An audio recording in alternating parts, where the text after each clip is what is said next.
Mula sa nakaraang 24.7% na poverty rate sa Pilipinas noong 2023, lumabas sa pinakabagong datos ng pamahalaan na bumaba na umano ito sa 23.4%.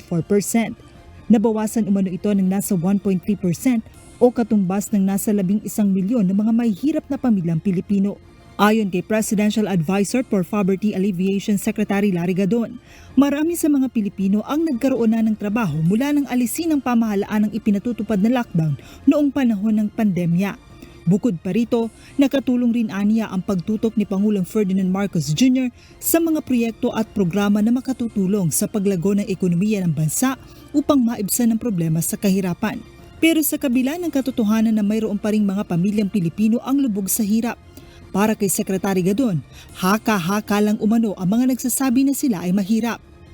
Sa totoo lang, yung mga nagsasabi na napakahirap ng buhay, sila lang nagsasabi niya, haka-haka lang nila yan. Naniniwala ang opisyal na mataas na ang purchasing power ng mga Pilipino dahil sa dami ng mga taong nagpupunta sa mga mall. Gayon din ang dami ng mga Pilipino na mayroon ng mga sasakyan. Ang katotohanan, magpunta ka sa mga mall, punong-puno. Ibig sabihin, mataas ang purchasing power ng mga tao. Pumunta ka kahit sa mga probinsya, yung mga branches ng mga fast food, punong-puno. No? Ibig sabihin, mataas ang purchasing power ng mga Pilipino. Lumabas ka ng kalsada, napakaraming mga bagong kotse, nakapaka-traffic. Anong ibig sabihin yan? Maraming nakakabili ng kotse, maraming nakakabili ng sasakyan, which means maganda ang ekonomiya.